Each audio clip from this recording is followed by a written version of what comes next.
Xin chào mừng bạn đến với kênh YouTube của Bà Nội trợ Công Sở.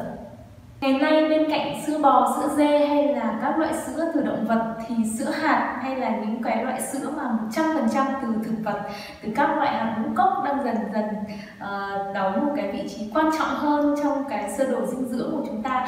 Bởi vì sữa hạt thì không chỉ chứa đựng một cái lượng dồi dào vitamin và khoáng chất, sữa hạt còn giúp chúng ta tận dụng được một cái lượng chất xơ rất là dồi dào ở trong các loại ngũ cốc nữa.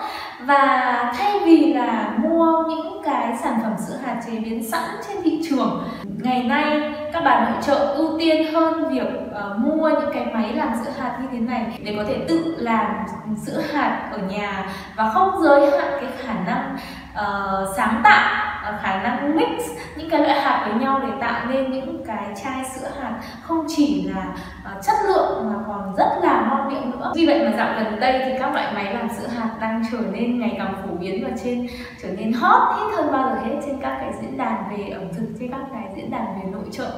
Những cái máy làm sữa hạt trên thị trường thì đã ra mắt được khoảng độ 2-3 năm đổ lại đây, và ban đầu thì là những cái thương hiệu từ Trung Quốc nội địa hoặc là những cái thương hiệu liên doanh giữa Việt Nam và Trung Quốc. Nhưng dạo gần đây thì là một số những cái tên tuổi lớn về thiết bị gia dụng, thiết bị nhà bếp đã đầu quan tâm đến xu hướng làm sữa hạt và bắt đầu trình làng những cái máy làm sữa hạt của mình. Thì ngày hôm nay mình rất là vui khi mà sở hữu được chiếc máy làm sữa hạt của hãng Tefal để có thể review đến tất cả các bạn.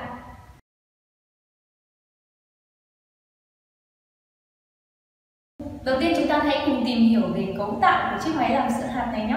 Cấu tạo của chiếc máy làm sữa hạt này sẽ gồm có phần máy, phần động cơ, phần cối xay. Đi kèm với bộ sản phẩm là 3 cái phụ kiện. Phụ kiện thứ nhất là cốc đong, thì bạn biết rồi, đây là một cái cốc đong mà có chia vạch. Phụ kiện thứ hai thì chính là cái bàn chải để mà chúng ta vệ sinh cái cối xay sau khi sử dụng. Và phụ kiện thứ ba này thì chính là que nhào trộn. Đối với những cái món mà cần phải nhào trộn như là sinh tố, đá bào thì chúng ta sẽ dùng cái que này và để đào trộn để cho các cái sản phẩm được xay nhuyễn hơn. Đối với phần cối xay của chiếc máy làm sữa hạt sẽ có phần nắp và phần thân máy và phần lưỡi dao. Phần thân của cối xay thì được làm bằng chất liệu thủy tinh chịu nhiệt, bởi vì đối với những cái máy xay thông thường thì phần thân cối xay nó chỉ có chức năng là thân cối, nhưng đối với máy xay nấu đa năng thì phần thân cối xay này các bạn hiểu rằng nó có một chức năng, nó được hiểu là một cái nồi, và đây là một cái nồi thủy tinh. Nên là cái chất liệu của cái thành cối xay này phải là chất liệu thủy tinh cao cấp chịu nhiệt để có thể chịu được sức nóng khi mà đun sữa hạt. Tiếp đến một cái thành phần rất quan trọng tiếp theo, đó chính là lưỡi dao. Lưỡi dao của chiếc máy làm sữa hạt, máy xay nấu đa năng Tefal này là lưỡi dao bằng inox có 6 cạnh rất là sắc. Và bạn lưu ý là cái phần đế của cái cối xay này cũng không giống như những cái cối xay của máy xay thông thường là có thể làm bằng chất liệu nhựa, thì nguyên cái đế của cái cối xay của dạng máy xay này sẽ là bằng inox. Như mình đã nói là chiếc cối này nó ngoài chức năng là một cái cối xay cho cái chức năng xay thông thường, thì đối với chức năng là sữa hạt thì đây chính là một cái nồi. Vì vậy nên cái đế này có chức năng giống như một cái đáy nồi. Vì vậy nên chất liệu là nó phải là chất liệu bằng inox để có thể là chịu được cái sức nóng khi mà cái máy này nó đun. Bên ngoài của thân cối được in dập nổi những cái mức định lượng để cho chúng ta có thể thoải mái định lượng cái lượng nước bỏ vào cho mỗi cái sản phẩm của chúng. Phần nắp của chiếc máy xay này thì có một cái điểm tích hợp với lại cái phần quai của máy. Chiếc máy chỉ hoạt động khi mà chúng ta lắp chặt, chúng ta đóng nắp hoàn toàn, hai cái phần khớp này được nối lại với nhau. Nếu không thì chiếc máy sẽ không hoạt động, nó sẽ liên tục kêu để báo cho chúng ta rằng là nắp vẫn chưa được đóng. Vì vậy nên chiếc máy sẽ sẽ vô cùng an toàn trong quá trình mà đun sủi những cái dung dịch ở cái nhiệt độ rất là cao, thì chúng ta cũng không sợ bị trào ra và gây bỏng chúng ta. Cũng giống như những chiếc máy làm sữa hạt khác thì cái phần nắp này có một cái nắp nhỏ hơn để bỏ thêm tường, bỏ thêm những cái nguyên liệu khác vào trong cối xay khi mà cái cối xay của chúng ta vẫn đang hoạt động. Một trong những bộ phận vô cùng quan trọng của chiếc máy xay nấu đa năng mà đôi khi chúng ta vẫn còn chưa để ý lắm đến nó, đó chính là chiếc răng cao su như thế này, răng silicone như thế này. Nó sẽ giúp cho cái dung dịch sữa hạt của chúng ta không bị trào ra ngoài khi mà nó sủi bọt lên. Và mình rất thích chiếc răng cao su của máy Tefal bởi vì là nó rất là chắc chắn. Cái phần nắp này thì là bằng nhựa nhưng mà là nhựa an toàn, nhựa không có PVA nên là rất là an toàn cho cái quá trình đun nóng. Phần thân máy của chiếc máy xay nấu đa năng Tefal này khoảng 10 chức năng xay nấu khác nhau và được điều khiển bằng cái bộ cảm ứng như thế này. Ở đây là đồng hồ hiển thị để cho chúng ta có thể biết được cái thời gian nấu sản phẩm là bao lâu và còn bao lâu thì sẽ xong. Và thêm nữa là ở đây còn hiển thị cả cái nhiệt độ của sữa hạt trong quá trình nấu nữa. Chiếc máy này thì có công suất 1300W đối với chức năng xay nóng và 1000W đối với chức năng xay nguội. Lưỡi dao có thể xay 6 tốc độ khác nhau với tốc độ cao nhất là 35.000 vòng trong vòng 1 phút, giúp chúng ta có thể xay nhuyễn được tất cả các thể loại đá viên hay các loại hạt cứng hay là các loại rau củ, khi mà thậm chí chúng ta có thể làm sinh tố rau củ từ chiếc máy này.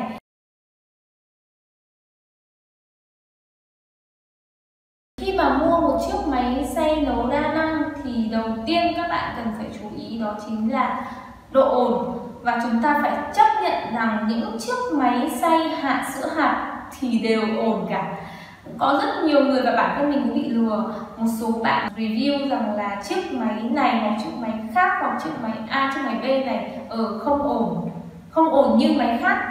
Nhưng mà mình muốn nói là khả năng chấp nhận độ ồn của mỗi người là khác nhau. Có người thì không chấp nhận được độ ồn của, thậm chí kể cả giống như mình chẳng hạn, mình rất ghét độ ồn, vì vậy mình thậm chí không chấp nhận được độ ồn của chiếc nồi chiên không dầu nữa. Chính vì thế mà mình phải nói luôn với các bạn rằng là chiếc máy đã xay hạt thì hạt rất là cứng, và với công suất 1300W như thế, thậm chí 1000W thì nó phải ồn, chắc chắn là nó phải ồn. Nhưng mà cái khả năng chịu ồn của bạn là như thế nào thôi. Và bạn yên tâm là chiếc máy này trong 20 phút để làm nên những cái ly sữa hạt thì không phải lúc nào nó cũng xay với cái độ ồn như nhau.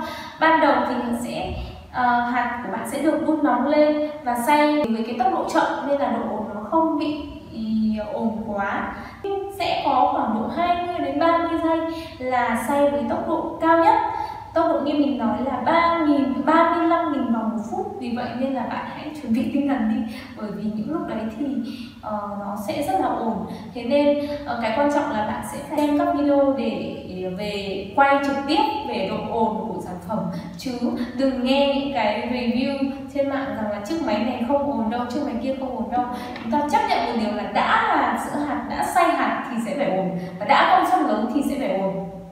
Một trong những yếu tố nữa mà bạn cần phải để ý khi mà lựa chọn những cái máy xay nấu đa năng là cái đế chống trượt phải tốt. Bởi vì là khi mà xay ở cái tốc độ rất là cao thì là nếu như cái đế chống trượt của bạn không tốt thì có thể xảy ra những cái rủi ro như là máy rung lắc chẳng hạn, hoặc thậm chí là nếu mà để những cái mặt phẳng mà không được phẳng chẳng hạn thì có thể là cái cối xay này sẽ bị rơi ra, nguy hiểm hơn là nó sẽ bị vỡ rồi gây ra nguy hiểm cho chúng ta, gây ra bỏng, gây ra chấn thương. Những cái mảnh thủy tinh này có thể gây sát thương cho chúng ta. Đó là chúng ta sẽ phải để ý đến công suất của sản phẩm, bởi vì với những cái công suất càng lớn thì cái khả năng làm ra những cái ly sinh tố, làm ra những cái ly sữa hạt nhuyễn mịn nó sẽ nhanh hơn và nó sẽ chất lượng tốt hơn, nó sẽ mịn hơn, nó sẽ nhỏ mịn hơn. Thì mình tin chắc rằng với cái công suất khoảng độ từ 1000W trở lên là bạn có thể yên tâm được. Chiếc máy này thì có dung tích là 1.75 lít, thì mình nghĩ rằng là khá ok cho một gia đình từ 3 đến 4 người làm nên 3-4 cốc sữa hạt to, thì mình nghĩ là khá ok. Thì bạn cũng sẽ lưu ý, để ý về cái dung tích của sản phẩm. Một trong những yếu tố quan trọng nữa của sản phẩm đó chính là bên cạnh cái thủy tinh chịu nhiệt thì đó chính là cái lưỡi dao. Lưỡi dao thì bắt buộc bạn nên sử dụng những cái lưỡi dao làm bằng inox 304 hay là lưỡi dao thép không dìm, những cái lưỡi dao chất lượng thật là tốt, để sau một thời gian sử dụng chúng ta không phải sợ là cái lưỡi dao bị dính. Máy làm sữa hạt là một cái máy mà mình nghĩ rằng gần như không có bộ phận nào là thừa và kém quan trọng cả, kể cả như mình nói là cái bộ phận răng cao su để chống trào như thế này cũng rất là quan trọng, và bạn cũng nên để ý nếu mà những cái răng cao su này nó phải rất là chắc chắn. Còn sau này khi mà cái răng cao su của chúng ta bị rã, hoặc là trong quá trình nó bị rã hoặc là nó không sử dụng được nữa, thì chúng ta cũng rất là khó để tìm được một cái linh kiện thay thế cho cái sản. Một số bạn hỏi rằng là chiếc máy xay sinh tố bình thường có thể thay thế cho chiếc máy làm sữa hạt này hay không, thì câu trả lời là không, bởi vì cái nguyên lý để xay sữa hạt của chiếc máy làm sữa hạt, máy xay nấu đa năng này thì nó sẽ khác. Cũng có những cái máy xay sinh tố có thể xay được hạt nhưng mà công suất cũng phải lớn. Với cái công suất của máy xay sinh tố bây giờ khoảng 350W rồi 500W đã là không 650W như cái máy xay sinh tố nhà mình đã review của Philips thì đã là một cái công suất lớn rồi. Tuy nhiên thì những chiếc máy xay đấy cũng không giúp chúng ta xay mịn được cái sữa hạt, đấy là cái thứ nhất. Thứ hai là bản thân cái chức năng làm sữa hạt này thì chiếc máy này ban đầu sẽ xay một chút, sau đó lại đun nóng, sau đó lại xay, sau đó lại đun nóng, sau đó lại xay, và có giai đoạn là vừa xay vừa đun nóng. Điều đó thì cái máy xay thông thường của chúng ta sẽ không làm được. Thậm chí nếu như bạn để ý về vlog về hướng dẫn làm tàu phớ bằng đường nho của mình thì mình cũng làm sữa đậu nành bằng chiếc máy xay sinh tố Philips mà mình đã review. Nhưng mà với cái công suất 650W đấy, nhưng mà cũng không thể nào làm cho cái hạt đậu nành của mình bị hòa tan vào nước giống như cái sữa hạt là bằng máy làm sữa hạt. Các bạn cũng nhớ rằng là trong vlog đấy thì mình cũng phải đổ bỏ bã đi. Chính vì thế nên là không thể thay thế được chiếc máy làm sữa hạt này với chiếc máy xay sinh tố, dù đấy là máy xay sinh tố có công suất lớn như thế nào, bởi vì cách thực hiện là khác nhau. Đặc biệt thì khi mà bạn xay bằng máy xay sinh tố xong thì bạn cũng sẽ phải đun lên, bạn cũng phải lưu ý nếu không sữa hạt của mình sẽ bị trào. Còn chiếc máy làm sữa hạt này bạn chỉ phải bỏ hạt, bỏ nước và chờ đợi, tất nhiên là nó sẽ ổn. Một cái công dụng khá là hay ho của chiếc máy làm sữa hạt này mà mình muốn chia sẻ đến cho các bạn, đó là chiếc máy này có thể làm nên một cái sản phẩm nước sinh tố rau củ. Và đối với những cái hoa quả nào mà có xơ nó không nhiều chẳng hạn thì là nó có thể xay nhuyễn mịn, gần như có chức năng gần được như là nước ép hoa quả.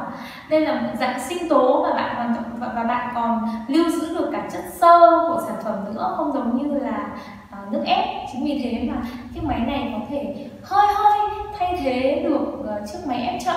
Nếu như mà gia đình chúng ta chưa muốn mua máy ép chậm, và nếu như gia đình chúng ta chưa có kinh tế để mua máy ép chậm chẳng hạn, thì mình nghĩ rằng chiếc máy này có thể giúp chúng ta làm nên những cái sinh tố rau củ với cái chất lượng gần như tương đương với máy ép chậm. Chiếc máy này được mua ở MediaMarkt vào thời điểm giảm giá vào khoảng độ 2.360.000. Trước đây thì mình có sở hữu chiếc máy làm sữa hạt của UKO V1 và mình cũng khá là hài lòng với lại chiếc máy đấy. Tuy nhiên thì khi mà thấy Tefal giảm giá chiếc máy này với cái giá thành tương đương với UKO và với những cái ưu điểm riêng của Tefal thì mình đã lựa chọn mua Tefal. Mình hy vọng rằng là sẽ có một vlog tiếp theo để so sánh giữa UKO V1 và Tefal, bởi vì UKO V1 cũng có những cái ưu điểm của nó hơn được Tefal. Sơ như vậy thôi. Hy vọng là vlog này sẽ giúp các bạn có được cái nhìn tổng quan về máy làm sữa hạt, sẽ biết có thể chọn được một chiếc máy làm sữa hạt ưng ý đối với gian bếp của mình. Hẹn gặp lại trong các vlog tiếp theo và hãy nhấn đăng ký để ủng hộ kênh nhé.